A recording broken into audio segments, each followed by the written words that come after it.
that's the bigger part of it now. But I'm a lawyer, and this is the firm that I practiced with, and I'm still of counsel at that firm. Excellent. Okay. Thank you. Yeah, thank you.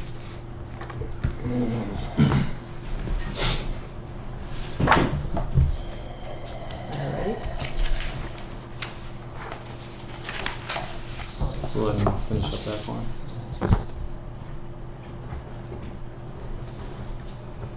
Is this where you guys were yesterday?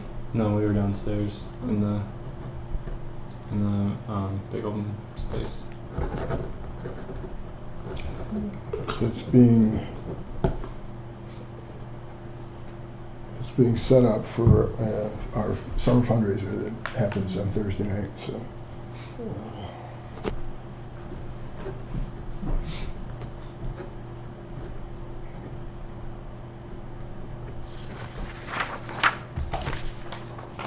Thank you. And that one's just for you Yes. to keep it.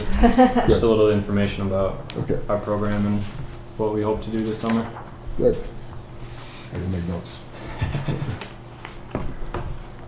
Are you ready? Yeah, yeah. All right. Well, we could just have you start out by introducing yourself, who you are, and what you do. You have some water. Let me just stop you a second. Let me get some. Okay. Because that'll make it easier for all of us.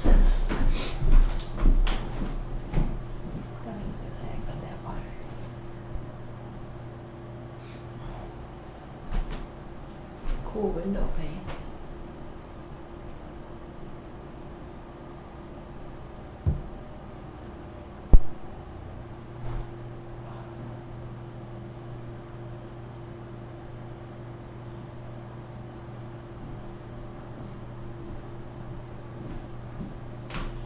This is from yesterday's lunch with Langers. So I know it's water, and I know it's still. If you want some, I'll get it. Well, thank you. Okay.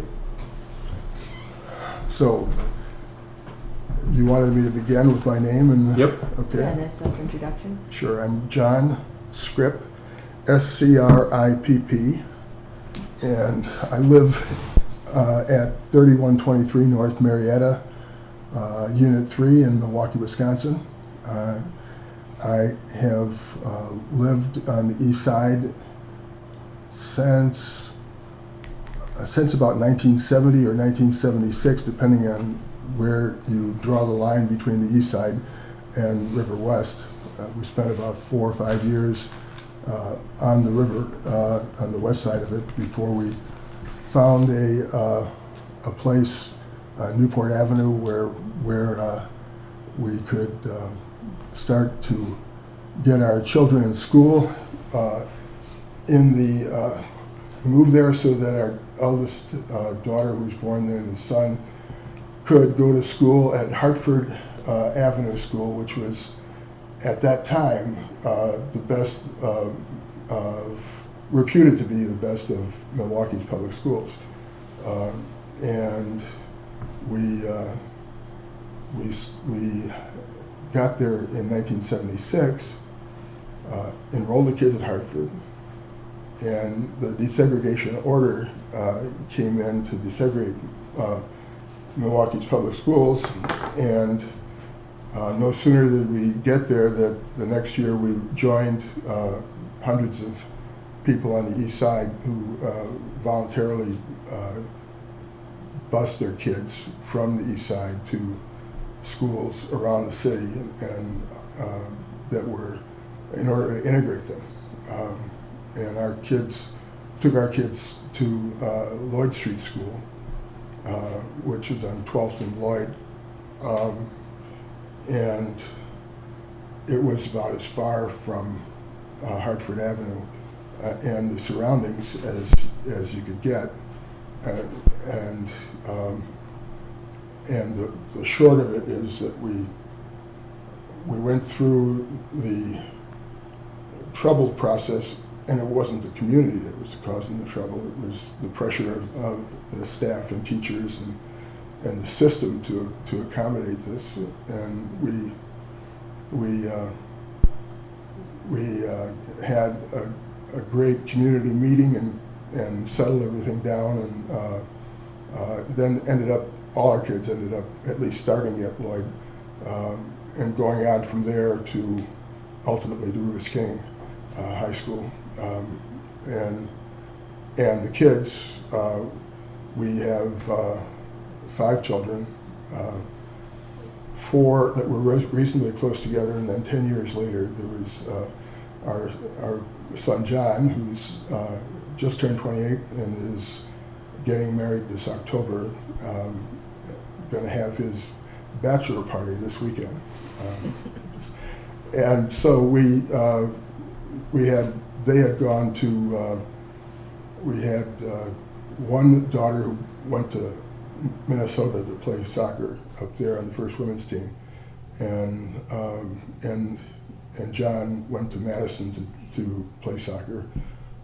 He told us, and he told us after a year, and he looked at us and said, "Dad," we said, why are you going to leave the team?" And he said, "Well, I thought you were coming here to play soccer." And he looked at us, and just the wisdom of youth was right there. He said, "Dad, soccer got me into Madison. I'm here to learn, you know. And besides, it's beating the hell out of my body." Yeah, so we had 4 Badgers and 1 Gopher out of our family. So we were Milwaukee schooled, all in MPS except for John, who was the soccer hotshot at the end, and he ended up going to Marquette High, and then played on three state championship teams there. So that's now we have I'm married to Susan, and she is. We've been married since 1967.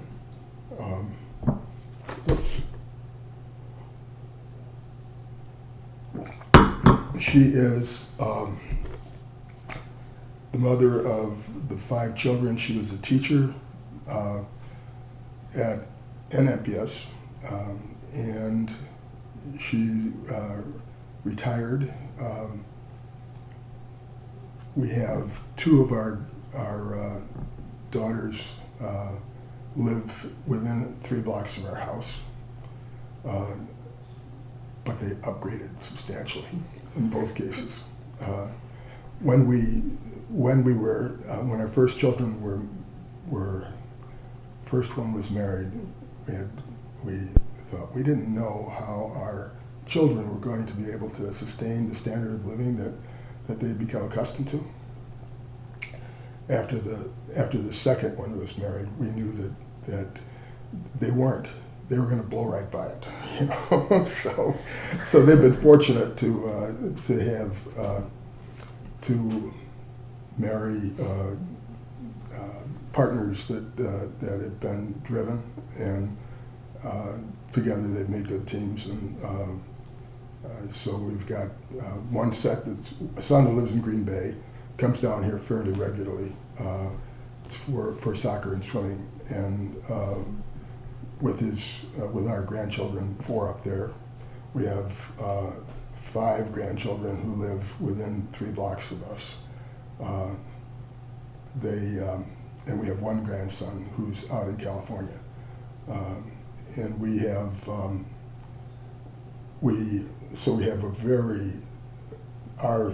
our family has loved the neighborhood. They stayed, and they loved it enough that in the case of the 2 girls here, their husbands were from Glendale or River Hills, but chose with them to live in the city and live on the east side. And so it makes for a very rich life. And we get to do something that I had when I grew up in Chicago, which was that we lived in a flat in a building that was owned by my grandfather and grandmother, and they lived downstairs. And nothing could be better to have your grandfather who took care of you, who's, from the time that you were this to the time, can help me in sometimes when I got older, and so I thought I get to be grandpa, and that's what it's been. It's been really, it was a place that people talk about retiring and going somewhere. I couldn't think of a better place to be. It's like I have the lake in the park. I have my kids, my grandkids. Have this place. It's wonderful.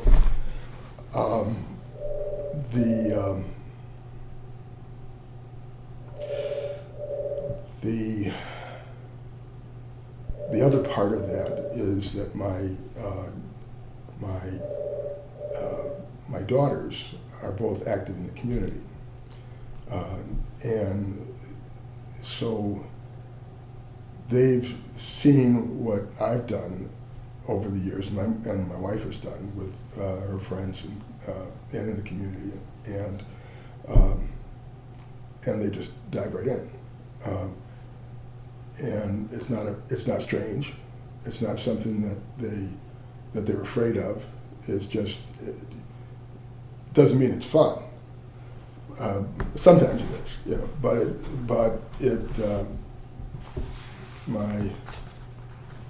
one of them says, Dad, I found that there are people who are talkers, and there are people who are doers. and, yeah, you find it out. Right? You find out which ones are which. Right? So, I'm a lawyer by profession. I have practiced always a fairly consistent area has been real estate and land use. But for the last 20 years, I spent most of my concentration in environmental matters. Environmental land use the line is very close. And so while doing that, I had some time. I had the ability to become active in the community and things from with my kids, coaching soccer and that sort of stuff, and then in the what was the predecessor to the historic Water Tower neighborhood, the Water Tower Landmark Trust, Water Tower Preservation Fund, and I was the president of the Water Tower at the time that this place became decommissioned in 1993, 1994. I was either just outgoing, and John Bach, my friend John Bach, was coming in, or we've been, somewhere in there. We were both involved, and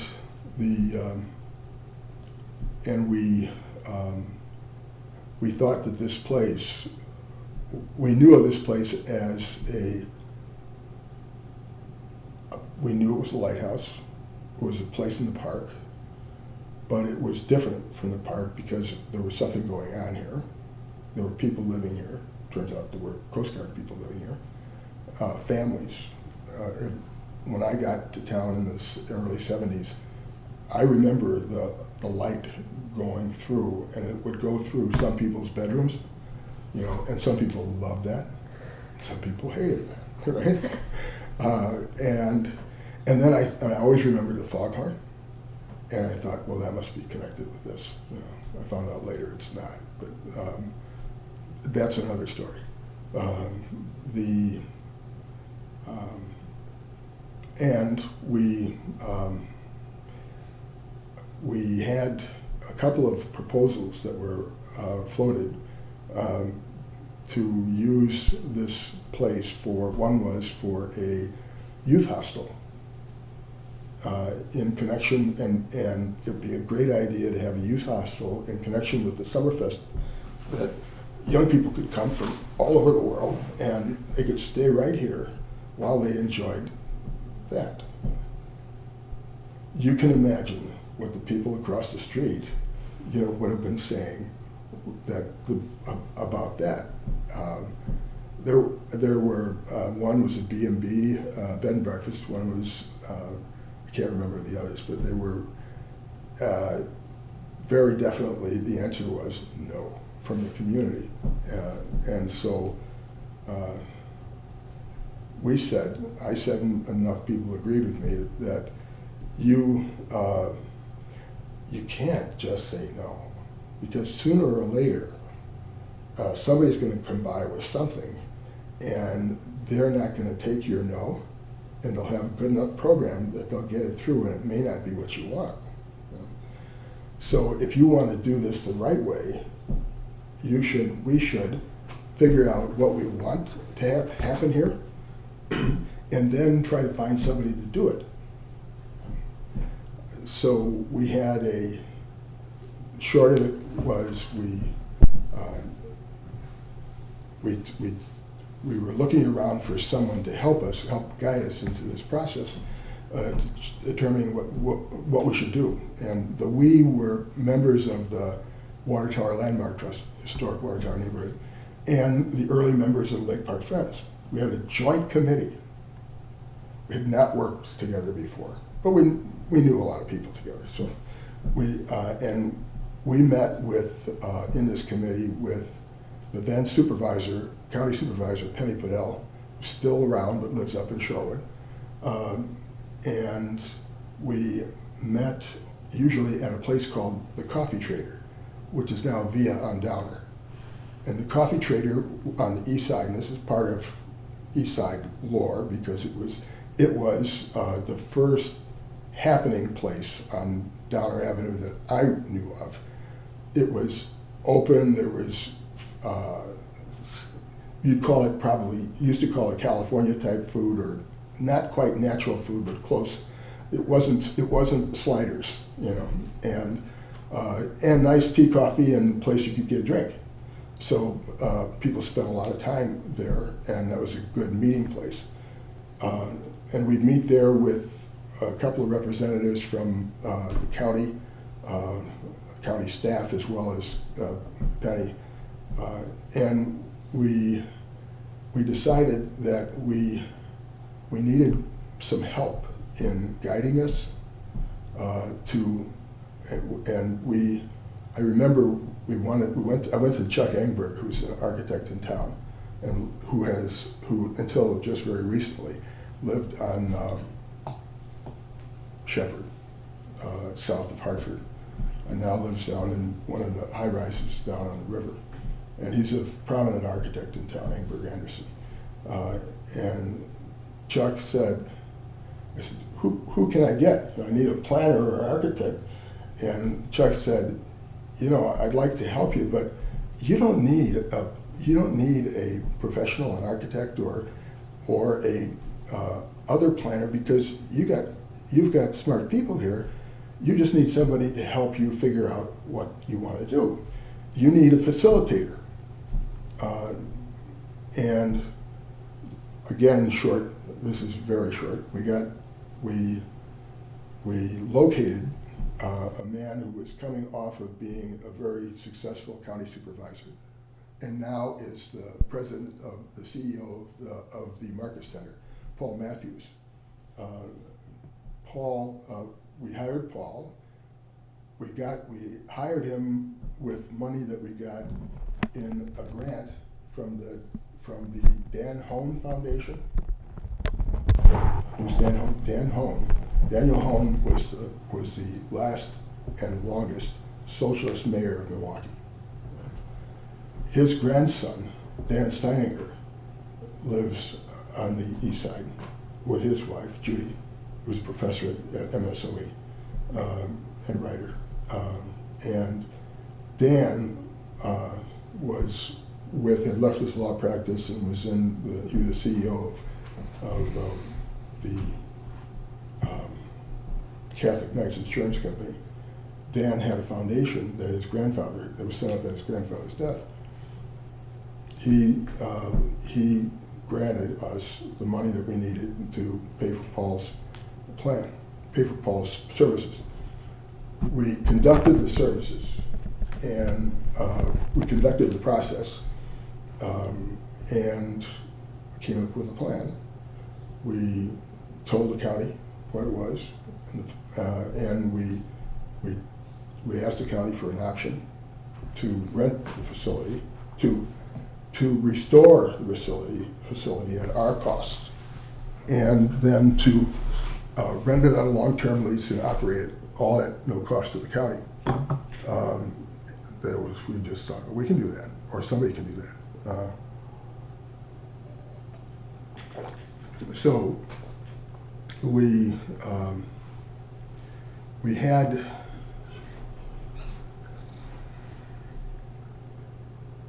the plan was a good plan. It was to preserve the property as a historic site, and it was to make the building available to the public, and to make it available to the community as a meeting place. It was to be done, as I said, without cost to the county or to the taxpayers. And the county granted us an option. That was sometime around 1998, 1999. And we started working, and it seemed like a long time, but it really wasn't. It was a few years of trying to begin to figure out how to raise money, and to take it a little further, because we looked around. The idea was to figure out what should happen here and then find somebody to do it. The second part was harder than the first part. And so we decided, well, let's take it a little further and let's keep going. And so we did that. We had our first fundraiser in Cudahy Towers at a wonderful apartment that has a patio below it overlooking the lake, and that was our first attempt. And some of those same people who attended that and supported us are still supporting us now. That took us so far. We got to I think we got to the point where we knew we needed a more concrete vision of what this project would look like, so that we could get people to make bigger investments in it. And we were toying, not toying. We used some of the money. We were going to use some of the money that we'd raised at FAR to hire, at that point, probably Engberg and his firm to come up with renditions of what this might look like, what we thought this would look like, and we started doing that. And that was going to take quite a commitment, because it was, what you learn is, in anything that you build, it's what you want to come out that is got to be considered.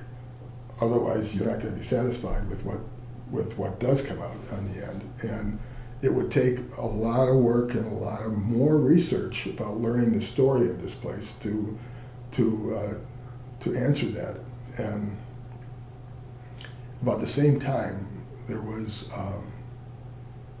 we learned that there was a funding process it was then called ICE-T. It was the acronym for Intermodal something Transportation Enhancement Act, and it was part of the Federal Highway Fund, Federal Highway Act.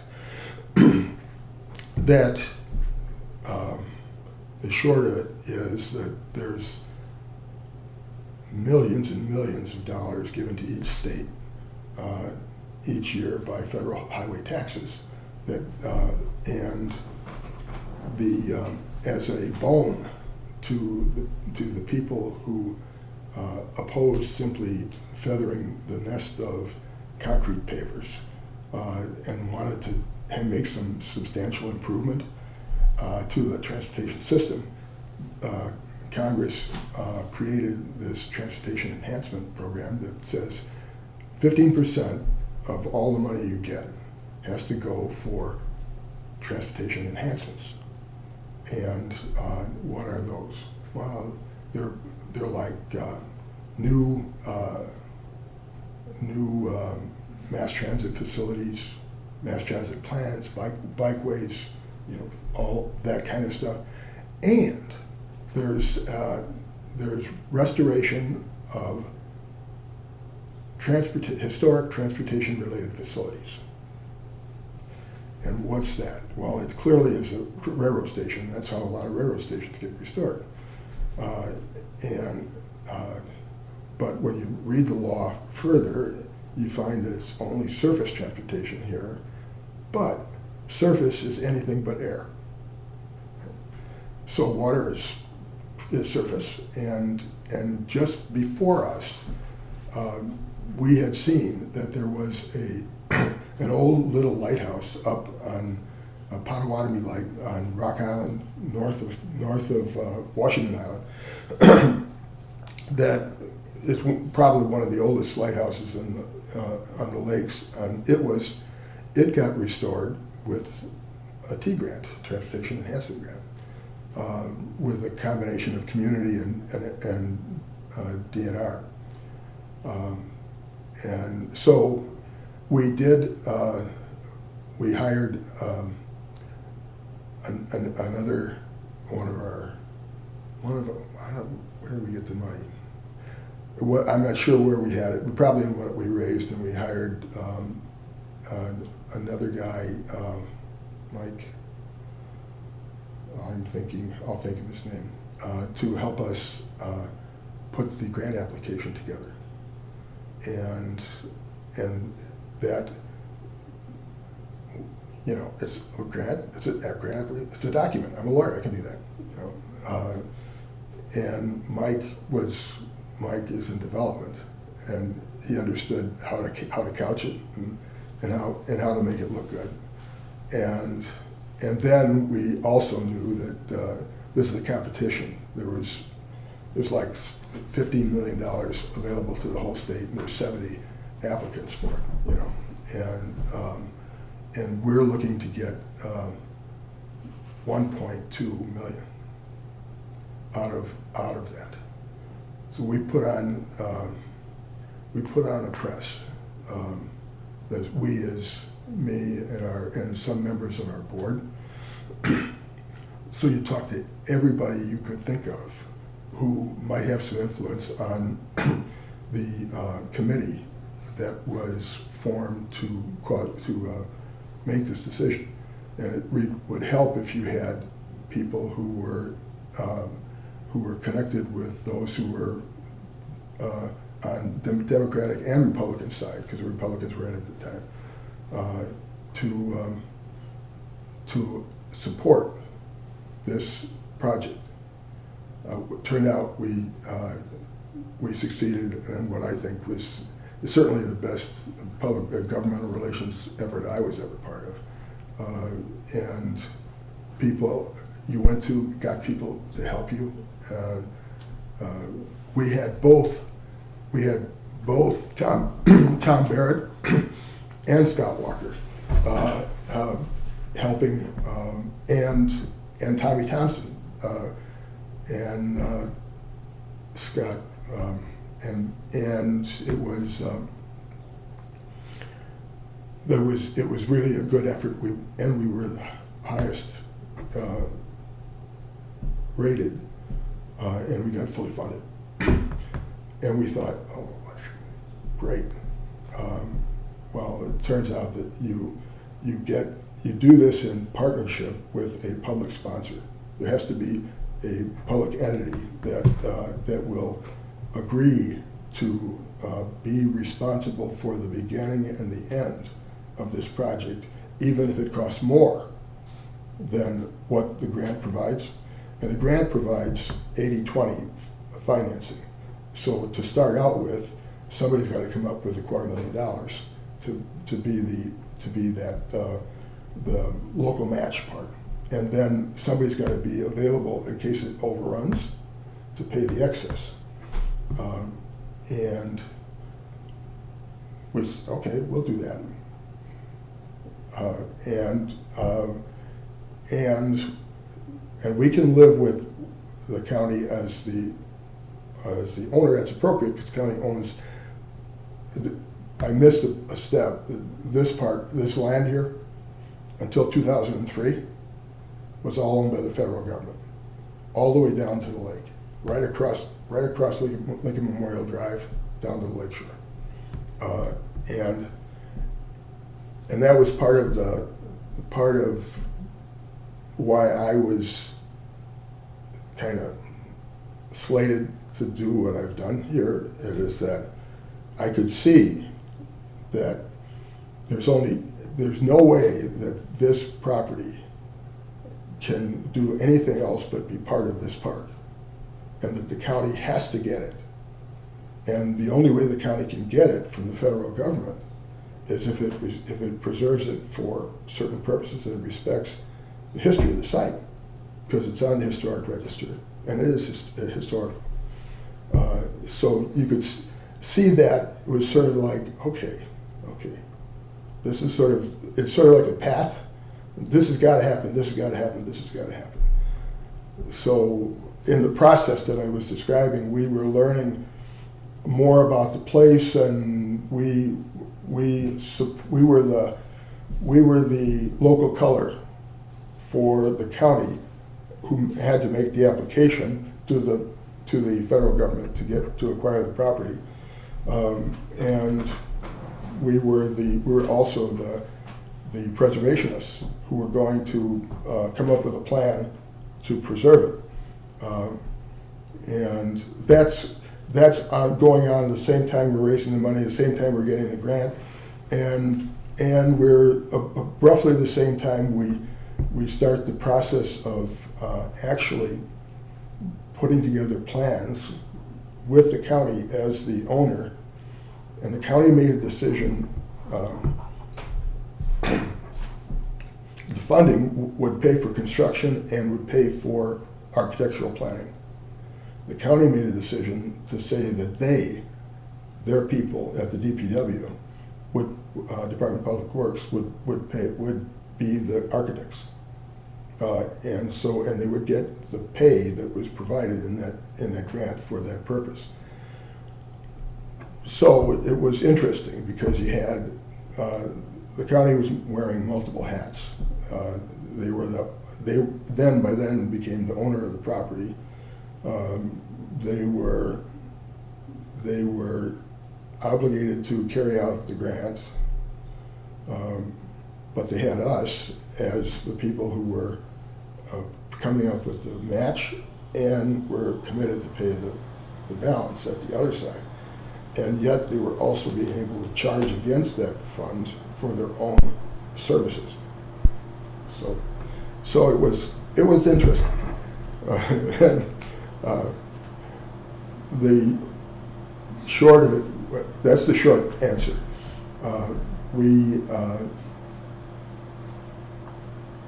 got good results, good services. It wasn't always the first time. We didn't get a lot of experience on cost, and so we were spending time trying to construct what we couldn't afford. And as it turned out, we didn't need it, we couldn't get it. We came up with plans, and we always had, we always kept our base informed with the base organizations, the Lake Park Friends and the Water Tower Landmark Trust. But in the process of our doing this, there were always a few people on the Water Tower Landmark Trust side who had opposed the project from the beginning, and they never, ever, were satisfied with approving it or supporting it. But it's a democratic organization. It's you act by your votes of your members and your trustees or your directors, and then usually you go ahead and support the project, and it becomes your project. This is a part of local history that is often forgotten or never realized because few people get the chance to live in the community as long as I have. What happens is that the same people who are opposed to a process, they use every opportunity that they can get, any public forum, to raise the same objections, even though they had raised the same objections before and were voted out, or were superseded.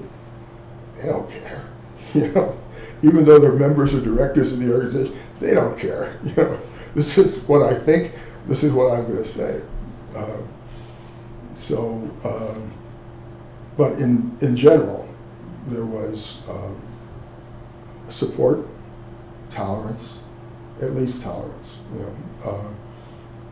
for the project, and there were plenty of opportunities for what amounted to being a federal or state-funded project to have public input into the process.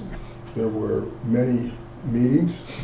There were meetings before the City of Milwaukee Historic Preservation Commission, and we had other meetings on our own. And you get the point that the few people who opposed it didn't like the idea that there was going to be an attraction that would bring people streaming into this facility in the middle of their neighborhood as they looked at it. And I suppose they also didn't think that we were capable of doing what we've done. That it was sort of if it can happen bad, it will happen bad, was their conclusion. In other words, if it could go this way or this way, if this way is a bad way, that's where it's going, because you're not going to be able to do anything more than that. And I had a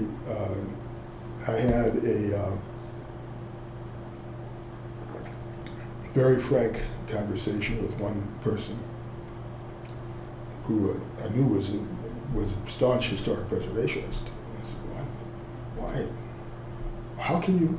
This is history. Or against changes to the park, and we would say, wait a minute, this place existed before the park. It is part of a reason why Milwaukee exists. This brought people to Milwaukee. So there isn't anything more historic than this. Well, the answer was, it's not in my backyard. So ultimately, one of the greatest benefits that we had was from a planner made us go out and survey the community. And the last thing you want to do when you've got an organization that has, now we have an organization that has half from the community and half are historic lighthouse enthusiasts who don't know much about the community. The community don't care. They care about this place. Is you go out and survey the community and ask them for their opinion. So we structured it, went out on Saturday morning and went to the place, went to the people, and all in this vicinity, and we came back and totaled it up, and we had like about 95% approval, and it was, there were only a few that squeaked out the disapproval, and that was a very important backstop, because it not only confirmed what I'd hoped was the reality, but it also gave us something to point to. Is it, what's a survey? It's how you conduct it. But it was fairly structured and fairly open, and we just went and asked and got the results. So it was something that we said, well, this is what we did. This is what they told us. So don't tell me that everybody doesn't like it.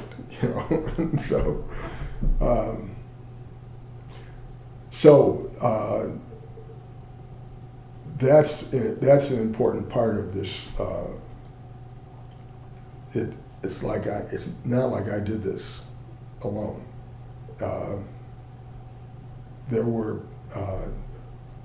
There have been some people who have been with it as long as I, almost, and one who was who I learned to know and love, Marcia Coles, whose name is on the community meeting room of the center of the Lake Park Bistro. And I equate Marcia along with some other people like Ilse Ankel, who's over with the Urban Ecology Center. She's not with it. She was a pillar of why it remained alive, and Marcia was that way with Lake Park, the Lake Park Friends. She was part of the founding of that organization, and it's I call these people sometimes prophets, because they see a truth and they have a commitment to something, and you can be as logical and pragmatic as you can be. They don't care. They ain't changing. They'll find a way to do the right thing, in their view, even if they become a pain, where, and a burr under the saddle, but they're very strong, very intelligent, very committed people.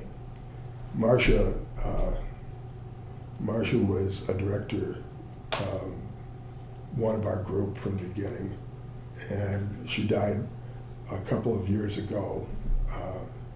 Actually, she died now it's been 5 years ago. She died on there are spirits. We do not have I don't think we are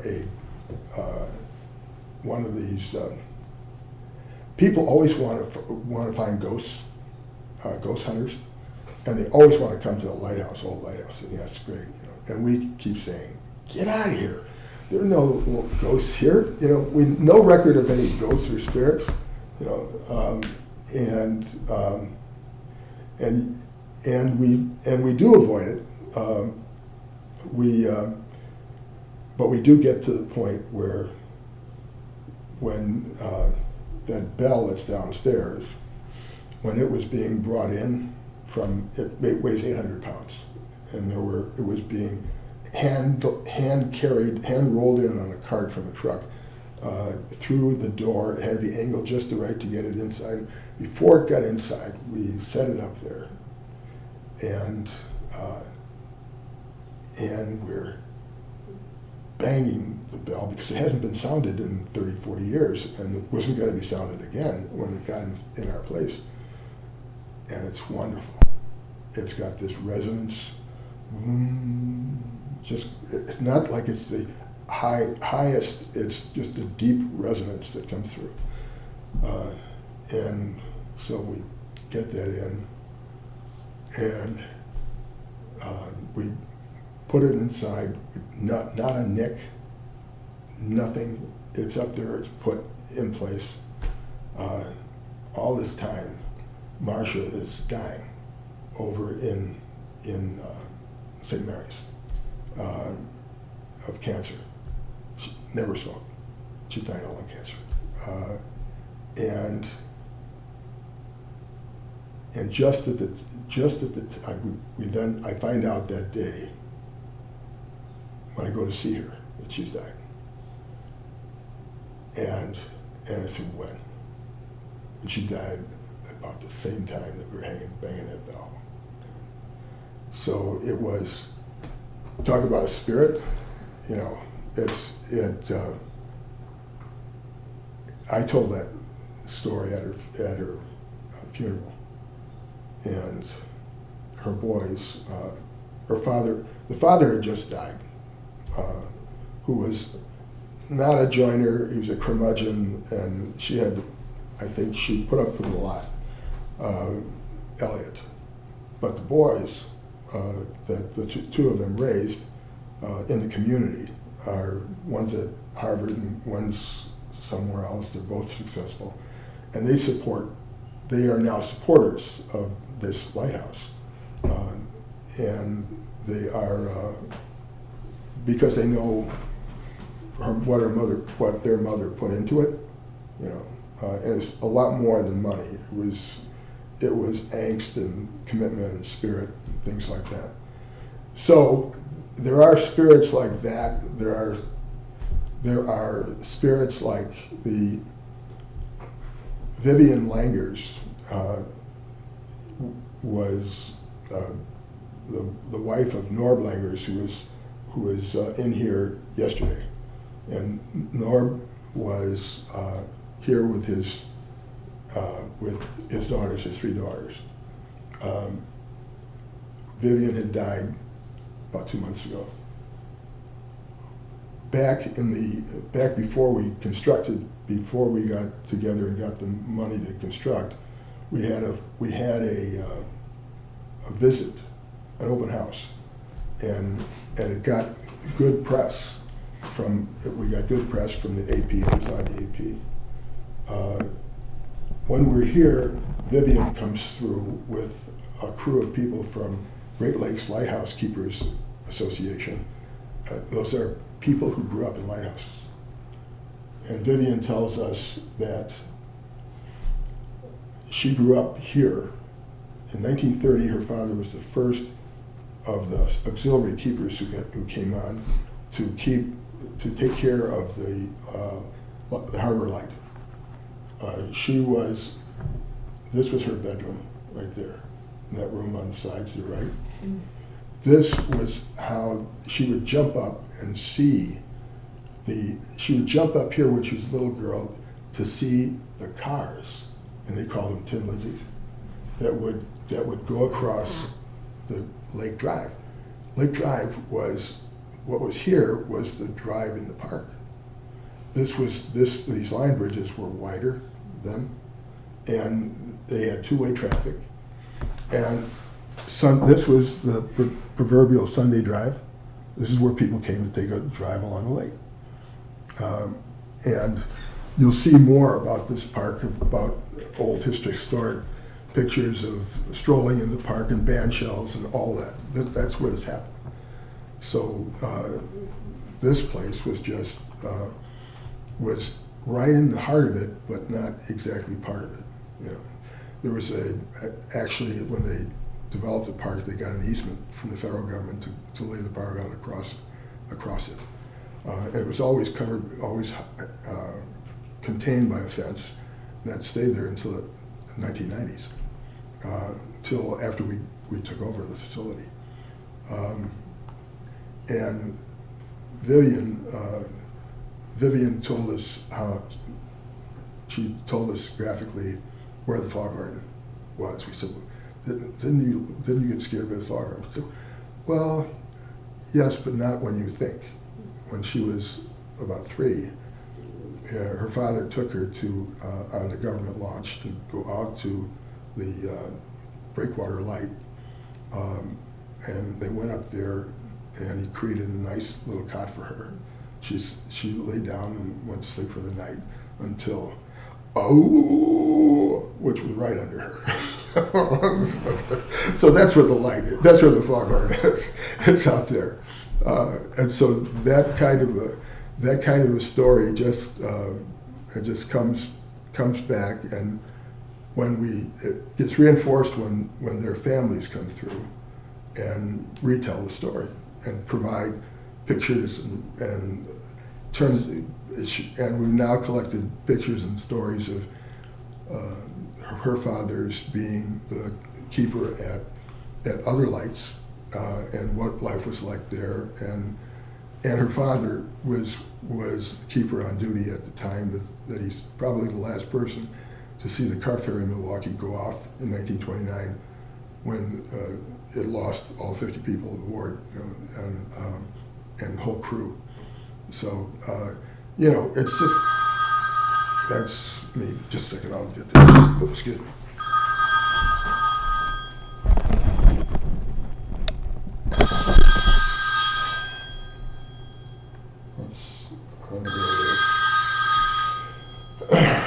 Let's just ignore that.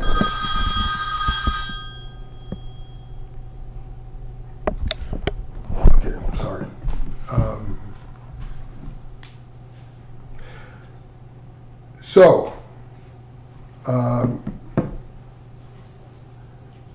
So to bring this forward,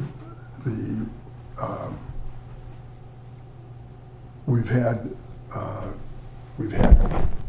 some very, very good people who worked as our executive director, or now what we call our operations manager. May Klisch is that person now. And you don't get May without her family. And she has 2 daughters who are at Sherwood High, and they're great kids. And and you get sometimes you get Sherwood High bands and entertainment, that she can get and be part of festivities here. And her last name is Klisch, Klisch, and I knew that name before we interviewed her, and I just thought maybe it's the same. There is a brewery called Lakefront Brewery, and there is one of their beers is Klisch Pilsner, and I said, could it be that you're related to? I said, that's my husband. We own the brewery. Oh. This is like made in heaven.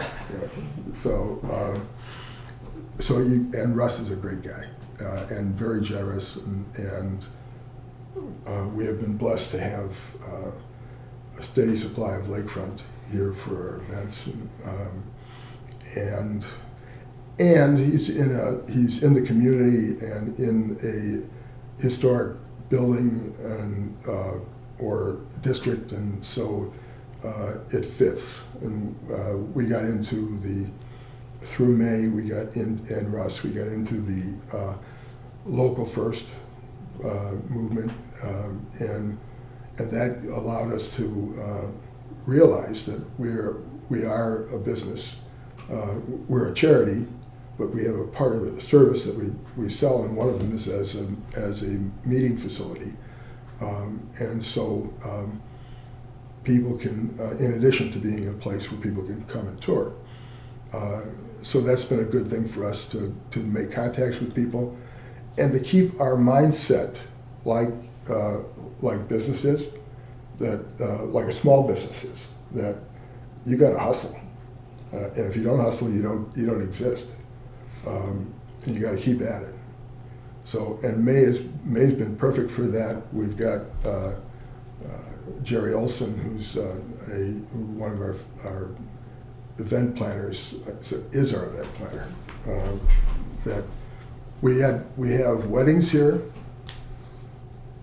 small weddings. They have to fit. So far we have them conduct them discreetly. We try to keep the action this way, this on the lakeside, and whatever we do has got to leave open the park path. So, you know, if you're renting a place, you could have somebody riding through, and that's okay. You know that's part of getting it. And we have, what we look for is finding other uses for the place that are appropriate to fit.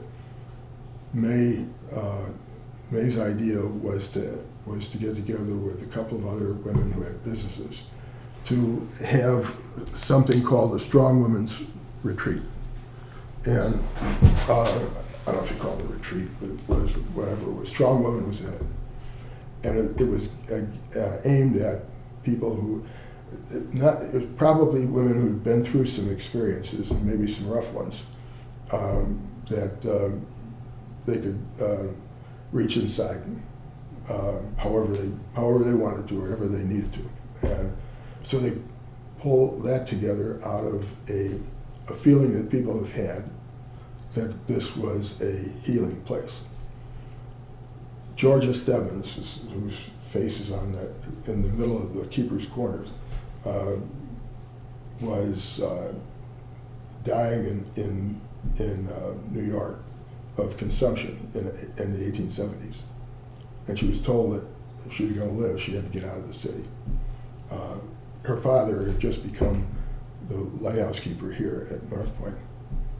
She came out, and almost as soon as she got here, his health started to fail, and hers got better. And she gradually took over, being the acting keeper, and then had the title of acting keeper. Not too long after that, became the lighthouse keeper of North Point, and stayed here until 1904. And she was here when the lighthouse was still out on the bluff, and here for the first 15 years when it was located here, and raised a whole family.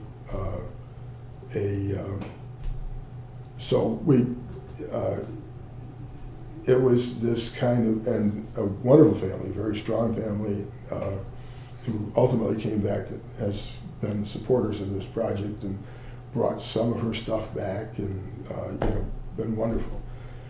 But it's a healing place.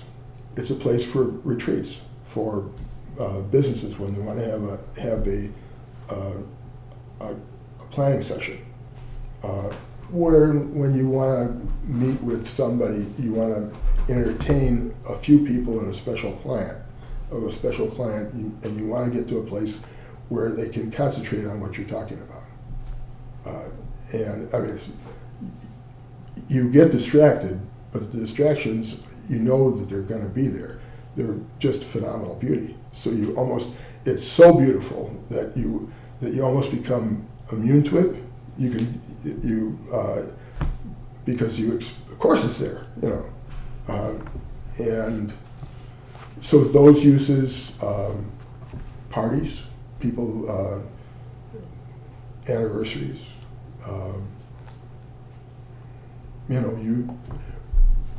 we have, May has a sort of a description of what events can be held here, and they're all small. They're all contained, and they're in keeping with the site. And we do things in each case, in each wedding case, on a case-by-case basis. If it looks like it's not going to fit, like it wants something that we aren't, then that ends sooner than later. So this place was rededicated to the public in November of 2007. By that time, we had substantially constructed the improvements, and we were not yet ready to open until later in that spring for public tours, but we were all on the porch down at the lower level, standing on the porch. Were we on the? Yeah, we were standing on the porch on the lower level, and we had all the county officials, the same mayor and county exec Walker, at the time, and we had Buzz Stebbins, who's George's great-grandson, who was a West Pointer in his mid-80s, but 6'4" Ramrod Street, with his wife down there, and we rededicated to the public because this was part of. This is just a segue. This was part of that area that's Marsha Cole's room below the Lake Park Bistro. That didn't come easy. That was held on to by the community, and Marsha did a lot of that to as a cost of approving the lease to Bartolotta.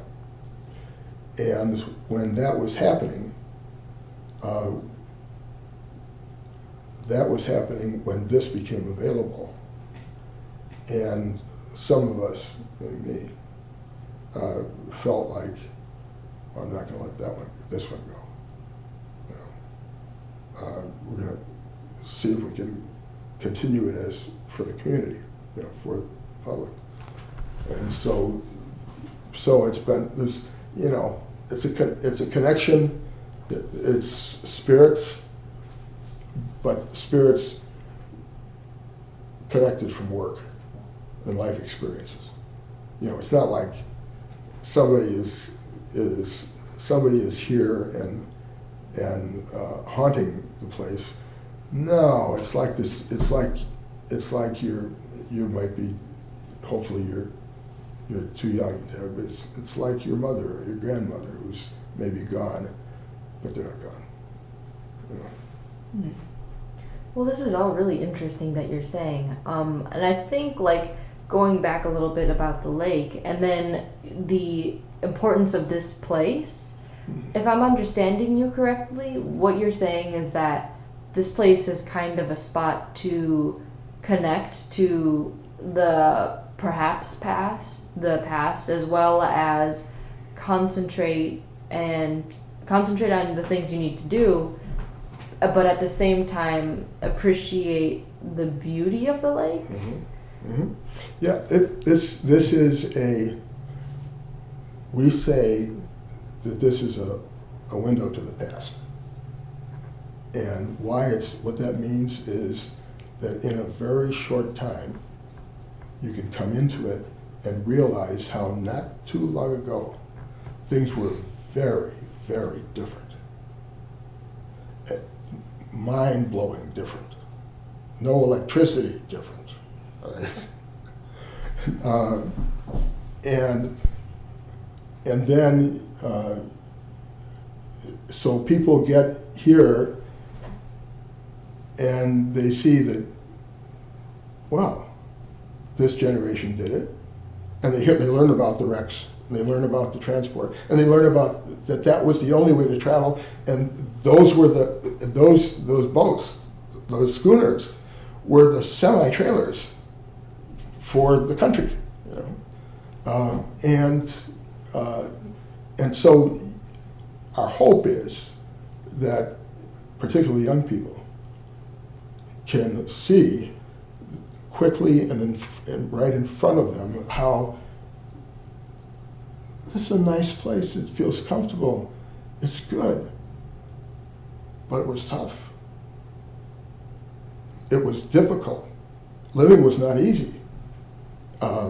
And you come away with what?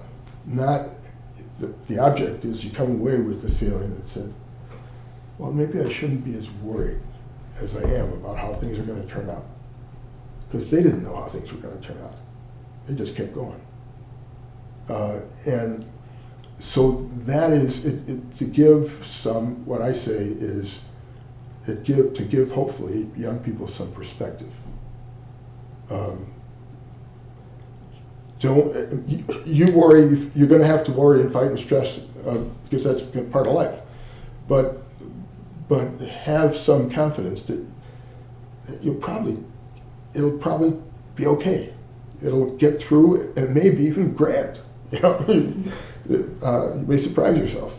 And then this place, this park was where we took our kids and were there growing up, and we coached soccer and Little League baseball and all that stuff. And we went to there were sock hops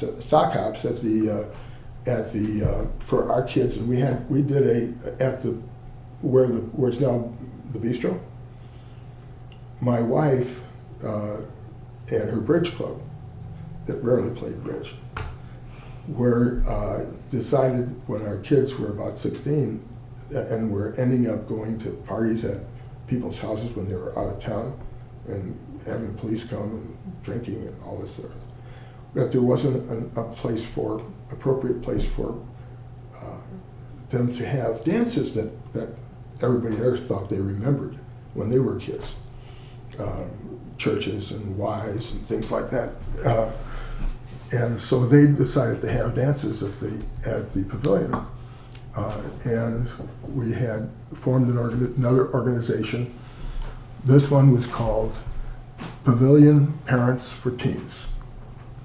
And we chose that because we thought it was cute, because someone thought it was cute because they knew that there was a Broadway play called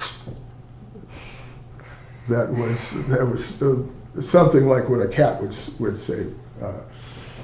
And we had as many as 600 kids go through the pavilion for a dance.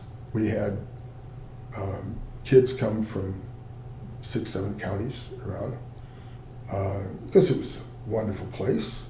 It was safe, you know.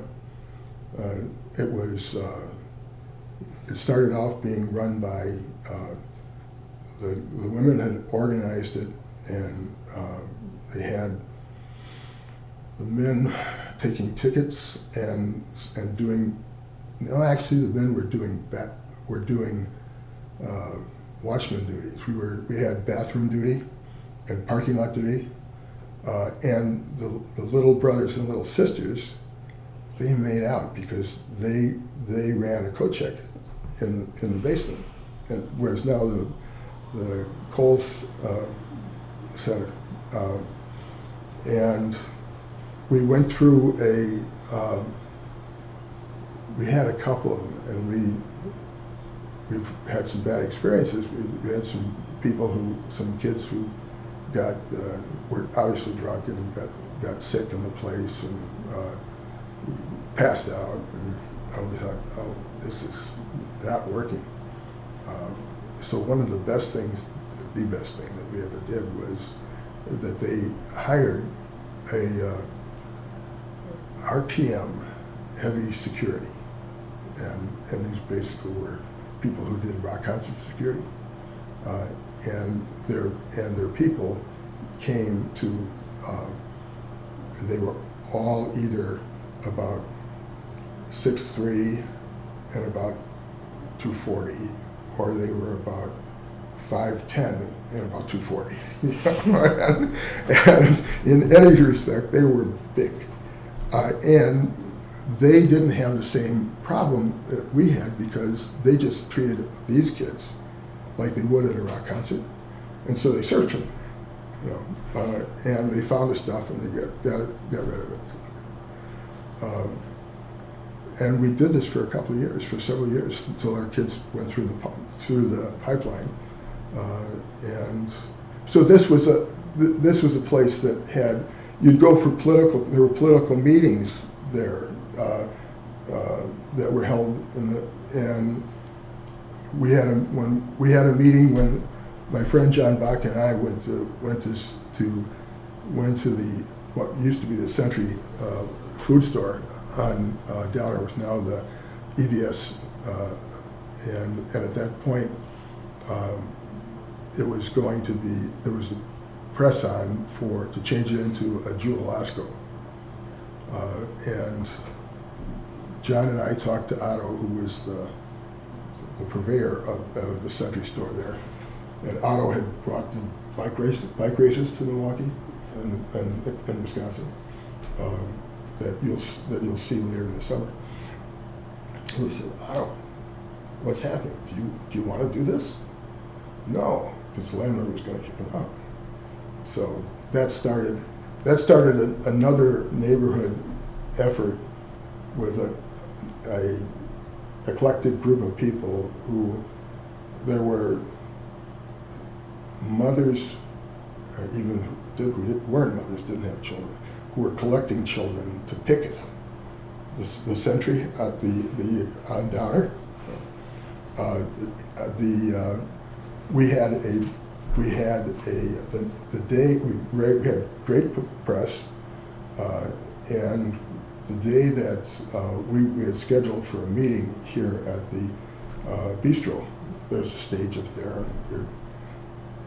We just found out that they had agreed not to do it until Otto could stay, and so it was. So the bistro was. It was like the place was packed with people, and John Bach and I get to walk back up to the stage, and we get to tell the news, and it's a story that.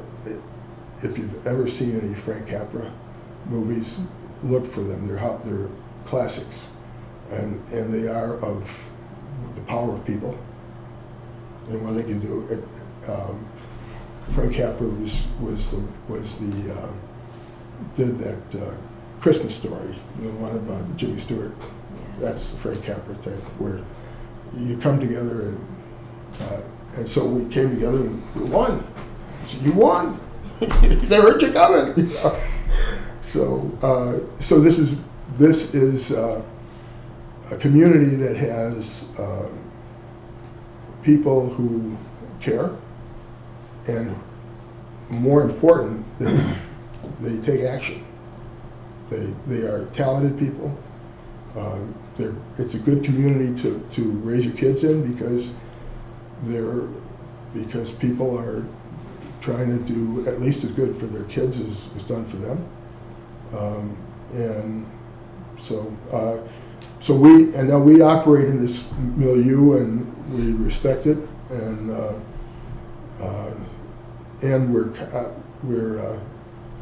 we're going through a lot of planning here, and we're making plans 5 years ahead, and. How long will it continue? I don't have a lot of concern for some of the same reasons that I knew that I felt this had to happen, that now that it's here and people are beginning to understand what this place meant and means, there will be a support for it. There'll be people who will say, yeah, I'll work for that. And it's what I didn't, one part of what we're doing here is we're trying to do our roadway. We were going to we were going to make our roadway into our facility and our parking area. Originally, we were in 2006, 2007, we wanted to pave it with a material that was porous, that would enable the groundwater to be better collected along the system itself and not run down into the two ravines that go down into the lake. And when and we weren't able to do it at the time, we didn't have the money. And it was probably lucky because the technology's improved since then.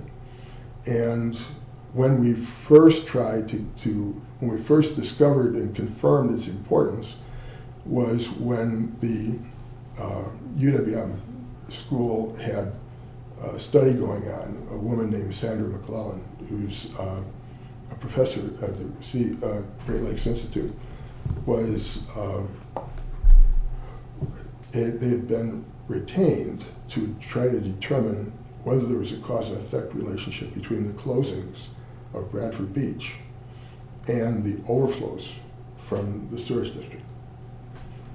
And which was always the big, it's the sewage district. That was the bogey. It was the sewage district. What their tests showed that it didn't matter whether there was overflow or not. The nutrients that came here and created the nesting place for the gulls to crap in and to have it germinated into E. coli on the beach was all local, and it was drainage that came down from the bluffs, from the drive, and the nutrients that came down from it that combined with the dog and mostly bird waste on the beach that did some things that weren't supposed to happen. They weren't supposed to. E. coli wasn't supposed to be able to survive for very long, and the sun should kill them. But they learned that sometimes it isn't sunny, and that some of it would get into the deeper sand, and so when I went to the public meetings and I heard this, and I said, "Yeah, I know where that water is. Because I know the ravine, and I was then a marathoner, and I ran everywhere. And I would run up through the ravines.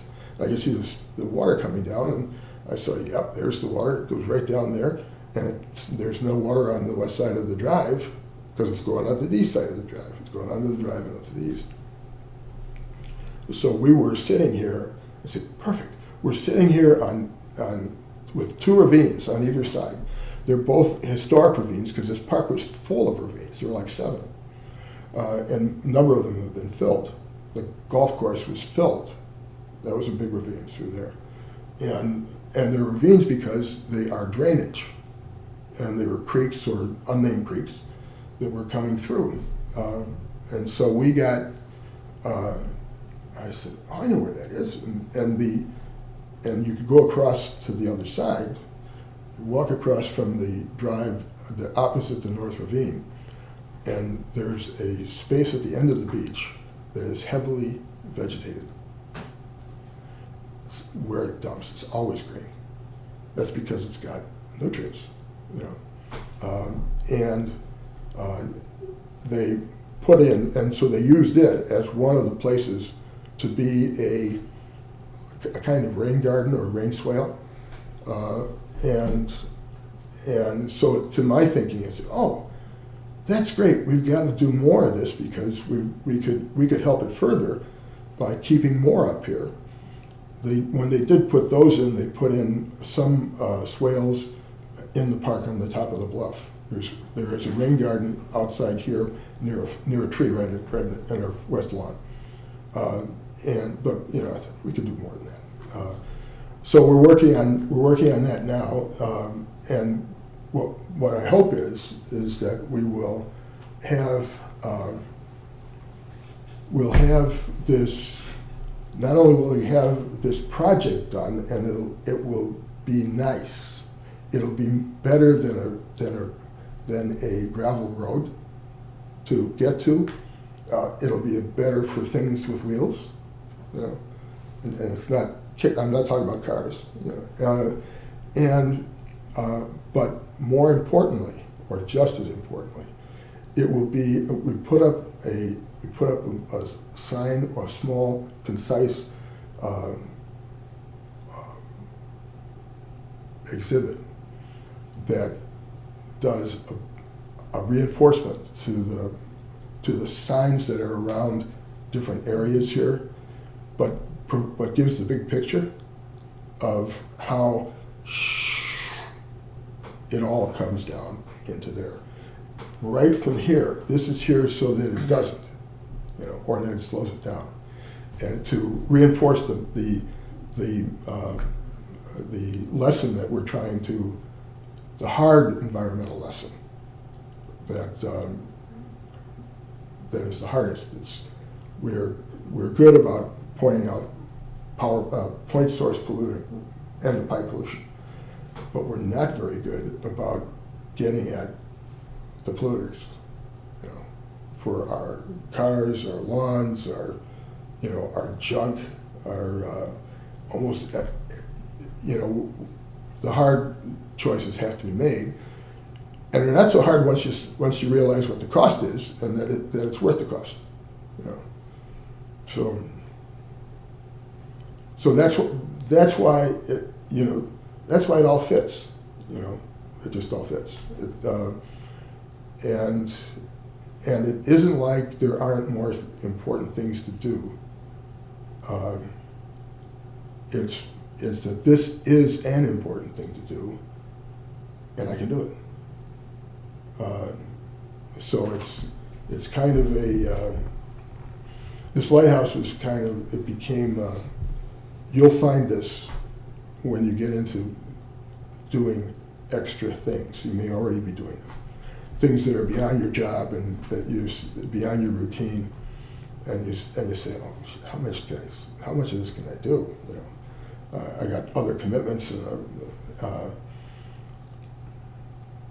and that's, you just gotta kind of manage it as much as you can take, and maybe sometimes walk away from it.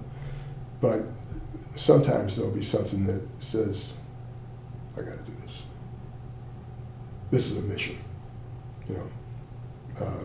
And the mission means it's somewhere between the military term and the religious term. You know, where this is something I got to do. It's my duty. Do you think your background or your work with environmental issues played a part in that? Yes. Environmental and land use, because I could see it was. I worked with titles to real estate for a long time, and I knew, and I would always, I think my brain works better with a map, with a picture, and I like to, so I always liked in other real estate deals to like to go back and look at what the background was and how it fit in the community or the surrounding properties. What's its value? How does it work? You know, how does it fit? So it was definitely part of that. You could say, oh, don't tell me that. That's not going to happen. You know, that's never going to work because nobody can afford it. You know, or nobody will permit it. You know, so it helps to the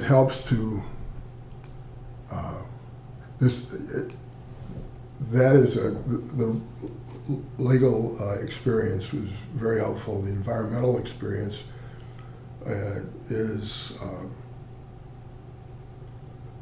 is also helpful, but it makes it even more rewarding because you can see a direct relationship between something that you have the power to control or affect and a good or a bad.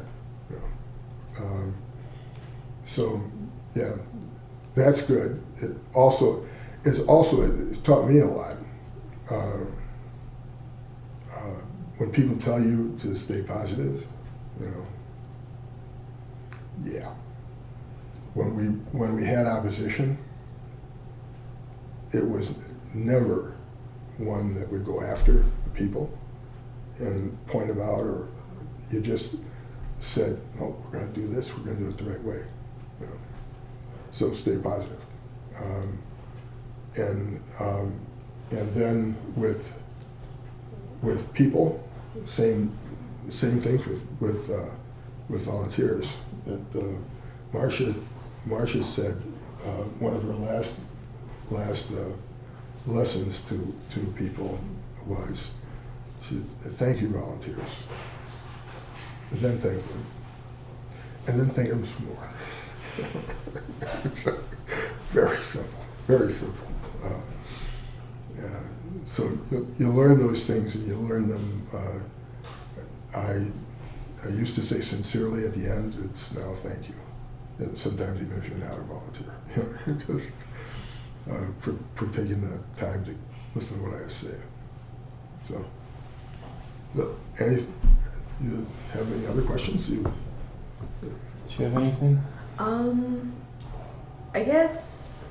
Well, the only thing that I was wondering about, as you were talking about that your legal background as well as your environmental background both helped you see the direct relationships.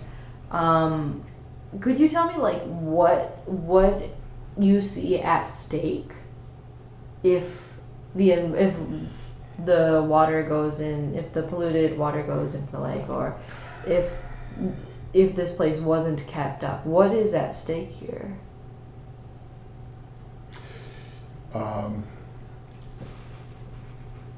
With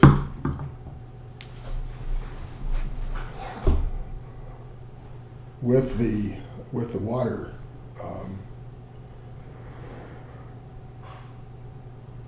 what we're proposing to do here will help.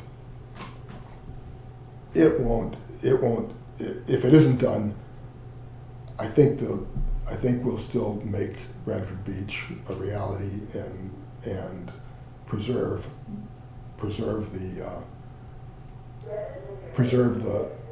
the public amenities there.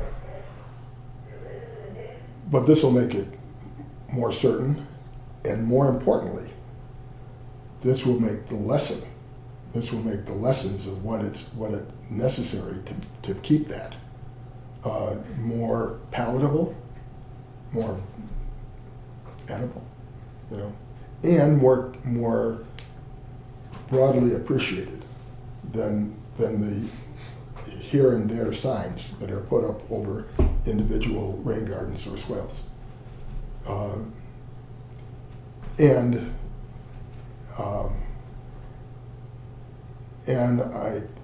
I think we will be, I'm confident that despite the carp and despite the other potential invasive species, we'll continue to have a valued resource of the lake that will be inspiring, refreshing, and I don't mean that from jumping in it, I mean just from being not near it, for years to come. It may not be the same, because you saw what happened with invasive species, how fast it could go, you know. And maybe we'll be sparing those damn carp, you know, who knows, you know.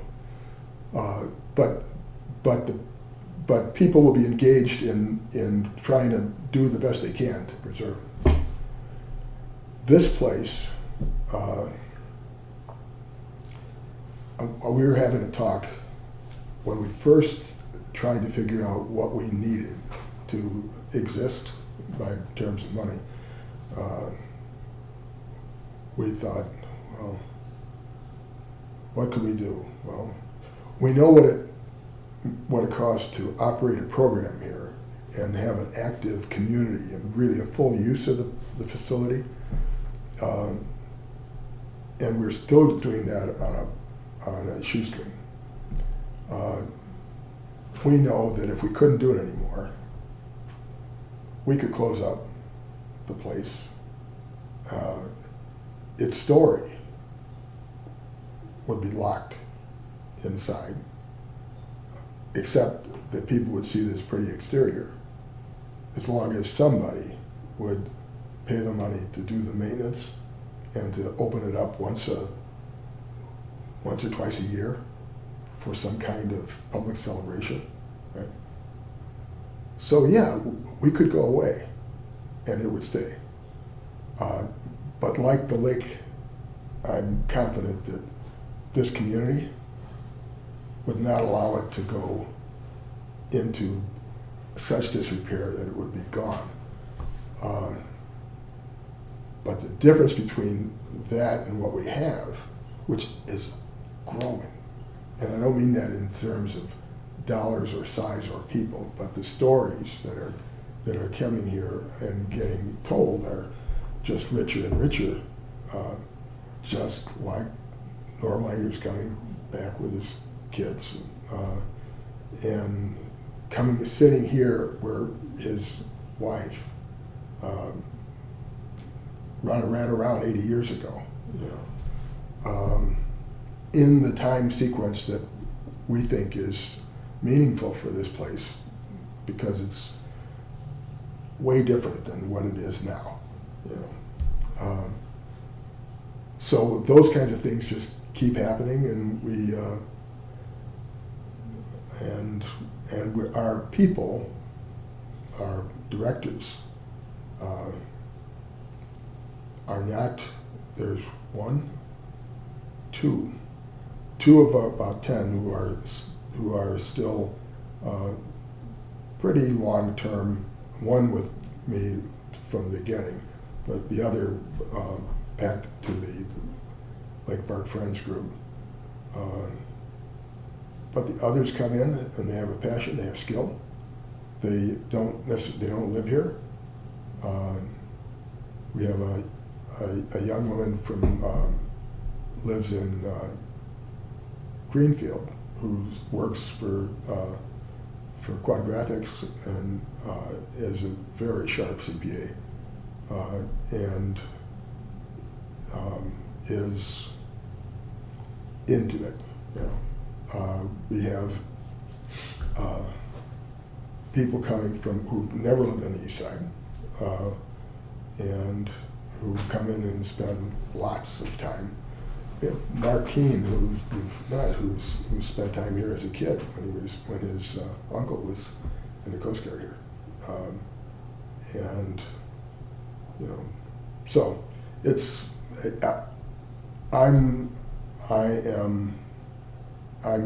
I hope that those stories get picked up and get improved, and that the place gets. The place is better, finds out, we figure out ways to better tell the story and get people in to see it. And we find out that telling a story or giving people tours and getting them to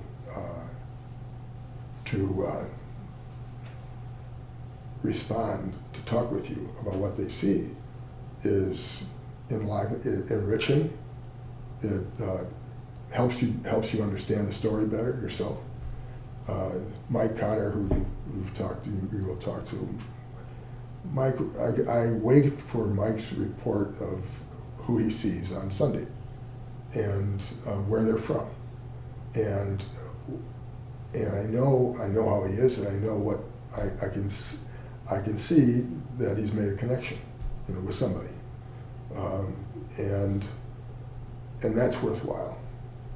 It's a good connection. It's like we do the Easter egg hunt We do a Victorian Christmas, Victorian holiday, where there are educational events for children, and we see 50 or 60 young kids sitting at tables out there making Christmas ornaments. And this happens year after year. And that's your future. You know, they'll remember that. So it's like marketing 101 right there. This is the farm system, right? We go back to the farm.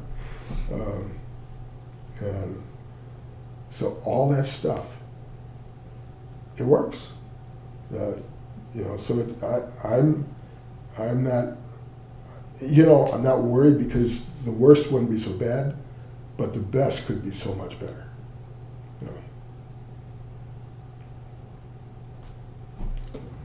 Is there anything else you can think of that you think we've left out or haven't asked you? Thank you for giving me the opportunity to get this stuff off my chest. Because sometimes you don't know it's all there until you get the opportunity to see how it fits, to tell it and see how it's woven together, you know. And no, I appreciate that. I'd be interested in seeing what the result is from your work. We appreciate you taking the time to talk to us. Good. Good.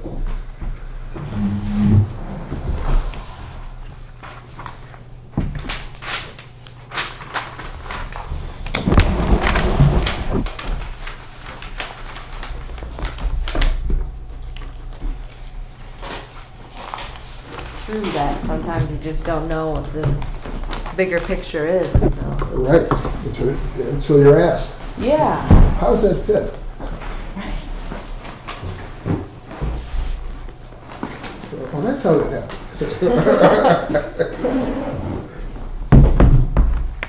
That's why I got together this week at Patty's. It's a bar on Murray. And with Jerry Broderick, who's the county supervisor. And Jerry's an old friend. And that's one of the reasons why we're such good friends, is that we've been through a lot together, and a lot of it has been common. Mm-hmm. Our kids raising and politics and things like that. And so it's, you know, when you get a chance to, you feel the commonality of it all. It's what drives you to keep at it. Mm-hmm. Yeah. It's kind of one of the reasons, I don't know where I'm going to go yet, but I've been thinking about pursuing environmental things, and it's true, the way you put it was so well said, that when you have an understanding of the environment and the way it all works, you really see the direct connection there. And you at least see way things should flow. Yeah. Yeah. Good. Right. No, I really, exactly.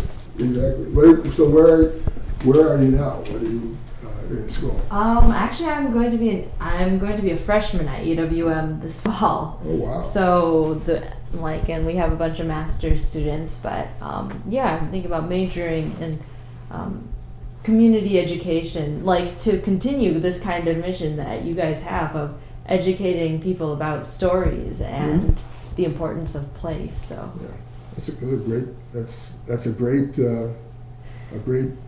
vocation. Yeah, and you don't know where that takes you. Oh, yeah. How about yourself? I'm a second-year master's student in public history. So my focus is historic preservation.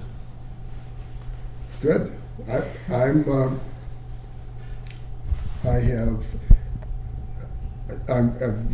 historic preservation work came from the Historic Preservation Commission, old houses, and then this on a more concrete level, and then I've been for about the last 6 years. I've been part of something called the Root Pike Watershed Initiative Network. And it's a nonprofit that works for the improvement of the watersheds basically from Oak Creek on down to the state line, in the Root River, Pike River, Racine, and Kenosha. And in the last few years has been very active in the planning process to prepare restoration plans for those rivers and cooperate with something called Sweetwater up here that is doing a restoration plan for the KK and doing work on the Menominee, and we'll be doing some work on the Milwaukee. But those are the ones that have had the least work done and need more work. So that's another one of those things where the attraction is that it's something that you've worked with over time, and now you can see how it fits, and you can bring along with other people like yourself who come from different fields. There's DNR people, there are people who are from the Sierra Club and from other small municipalities, who are trying to put it together. That you can do a lot with. You got a lot because you can focus your authority. I use that in a very limited sense. You don't have any authority, but you have respect, and you're in this for the good, not for other purposes. And so, if you keep at it steadily, you'll be a respected voice, and you'll have the opportunity to guide improvement. Guide it, force it, not force it. Guide it. Yeah, you'd be able to be dictator after a while. Right. No.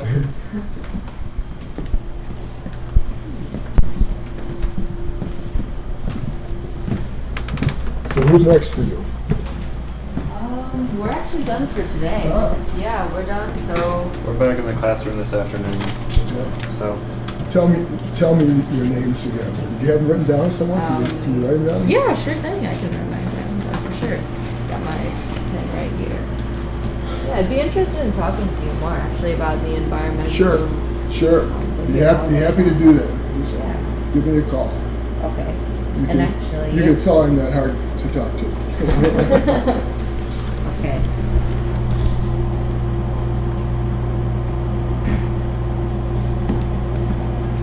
Well, have you met May? May Fish? Nice to meet you. Hi. Hello. Hi, nice to meet you. too. All right.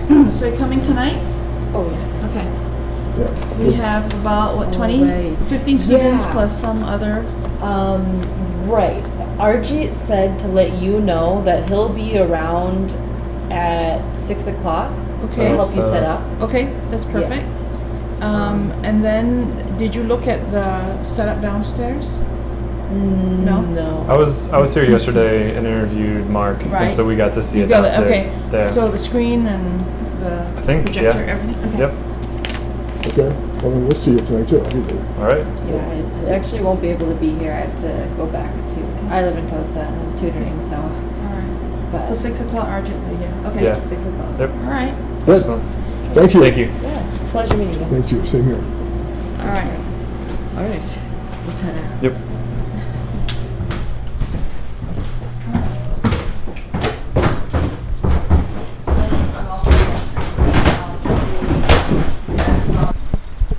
This is the surrounding sounds for the North Point Lighthouse.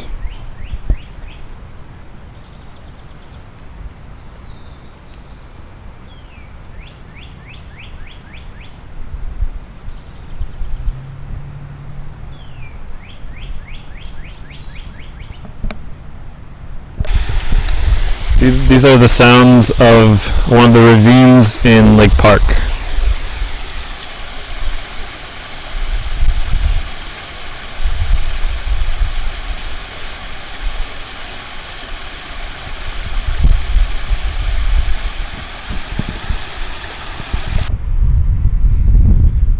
sounds of Bradford Beach on Tuesday, June 18th at 12:14 p.m.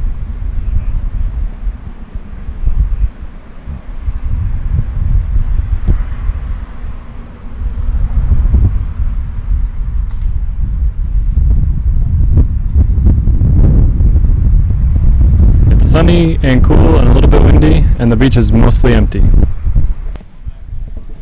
These are the sounds of the North Point Water Tower.